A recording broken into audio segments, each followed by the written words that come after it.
Pada video ini kita akan diskusikan mengenai algoritma dasar pembentukan pohon klasifikasi. Saya Bagus Sartono dari Departemen Statistika FMIPA IPB University. Di video-video sebelumnya kita sudah diskusikan apa itu pohon klasifikasi dan bagaimana bentuknya. Tampilan sederhananya kira-kira yang ada di sebelah kanan ini. Jadi ada simpul akar di paling atas, kemudian di partisi-partisi menjadi berbagai banyak simpul, dan simpul terakhir yang tidak terpartisi kita sebut sebagai terminal node. Kita juga sudah mengupas bagaimana pohon klasifikasi ini kita bisa pergunakan dalam pengambilan keputusan di berbagai bidang. Pada kali ini kita akan diskusikan lebih lanjut terkait dengan bagaimana memperoleh pohon klasifikasi ini kalau kita punya data set yang relevan untuk membangun model prediktif ini.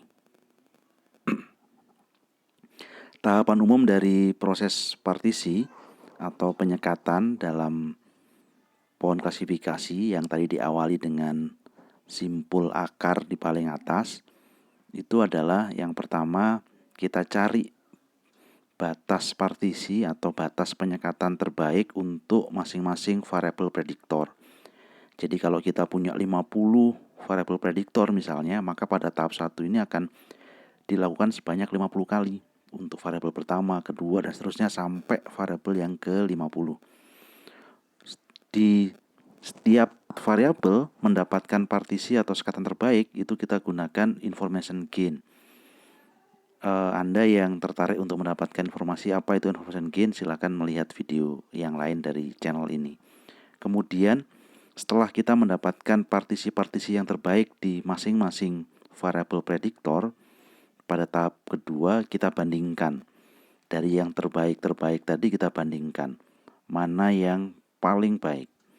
Jadi kalau ada 50 variabel prediktor dan 50 macam partisi, kita cari variabel mana yang memberikan partisi terbaik. Dan lagi-lagi information gain kita gunakan sebagai kriteria untuk menentukan mana yang terbaik.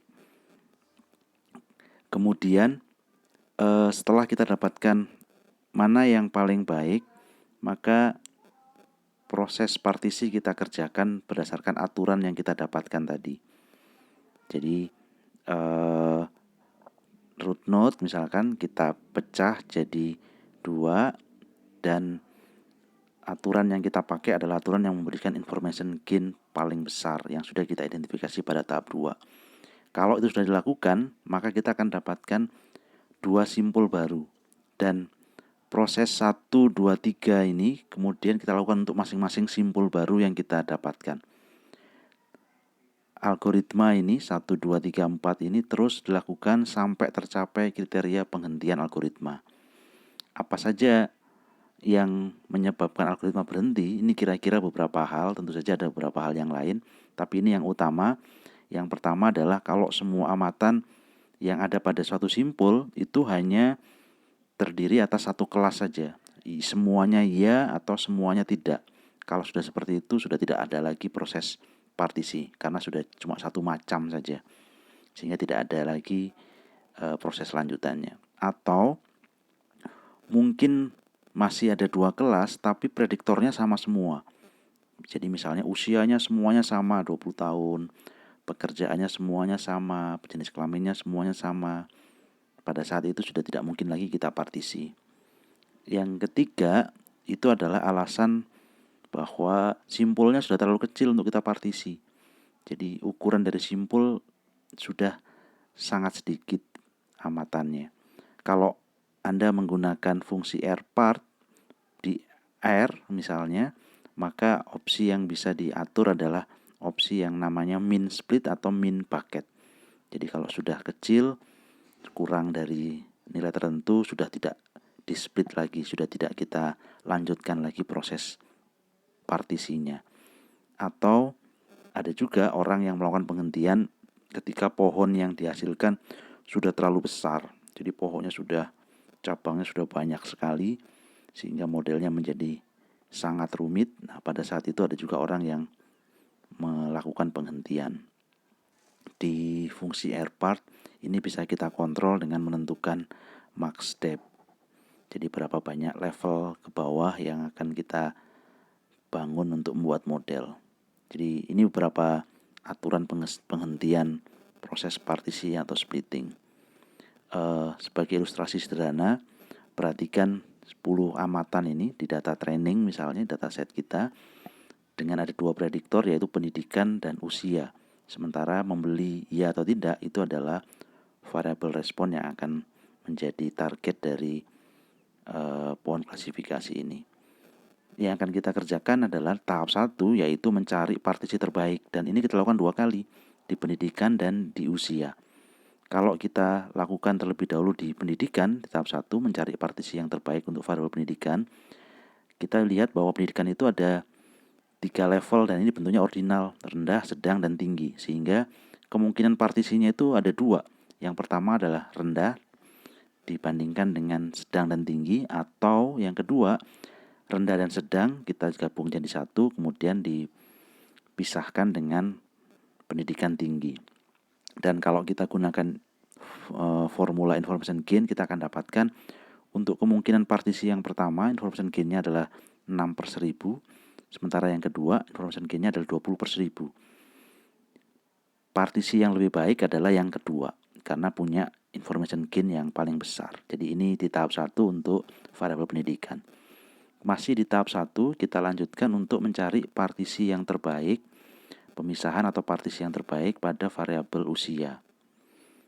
Kemungkinan partisinya adalah kurang dari sama dengan 30 dan lebih dari 30. Ini akan punya information gain 7/1000. Kemudian kalau batasnya 35, kurang dari sama dengan 35 sampai dengan 35, information gain-nya 0,256. Dan yang ketiga adalah kalau batasnya 40, kurang dari 940 dan usianya lebih dari 40. Dan ini information gain-nya 0,171. Partisi yang kedua ini yang menghasilkan information gain yang paling besar dan itu yang terbaik pada usia. Nah, di tahap kedua ini kita bandingkan antara yang terbaik di pendidikan dan yang terbaik di usia. Jadi ini yang di pendidikan yang di atas dan ini yang usia yang selanjutnya, dan kita tahu bahwa information gain yang lebih tinggi itu adalah yang usia dengan batas 35. Karena itu maka ini yang dipilih, sehingga pada tahap 3 kita lakukan pemisahan berdasarkan aturan tersebut. Ini data kita, root node kita, N-nya 10, yang beli ada 6, yang tidak beli ada 4. Kita partisi dengan aturan usianya kurang dari 35 tahun atau usianya lebih dari 35 tahun. Ada 2 simpul baru yang kita peroleh, dan tahap 1, 2, 3 tadi kita ulang untuk masing-masing simpul itu. Sehingga kita akan punya pohon lengkap dari pohon klasifikasi yang kita ingin hasilkan dari data tersebut. Tahapan lain yang perlu dipertimbangkan pada saat melakukan pemodelan pohon klasifikasi itu adalah optimasi hyperparameter. Jadi tadi kita sebutkan bahwa ada opsi-opsi yang perlu kita atur, yaitu min split, min bucket, dan seterusnya. Di optimasi hyperparameter ini adalah kita lakukan pembuatan pohon dengan mengubah nilai-nilai hyperparameter tersebut, min split, min bucket, max depth, dan sebagainya. Kita bisa melakukan proses validasi silang untuk menentukan berapa min split yang terbaik, berapa min bucket yang terbaik, dan seterusnya, sehingga kita dapatkan pohon dengan akurasi yang paling tinggi. Nilai-nilai akurasi, ada orang yang menggunakan correct rate, ada orang yang pakai F1 score, ada orang yang menggunakan AUC, jadi luas kurva ROC dan sebagainya. Jadi silahkan saja dipakai salah satu atau kombinasi dari beberapa aturan itu untuk mendapatkan hyperparameter yang terbaik. Demikian algoritma dasar dari pembentukan pohon klasifikasi. Semoga bermanfaat.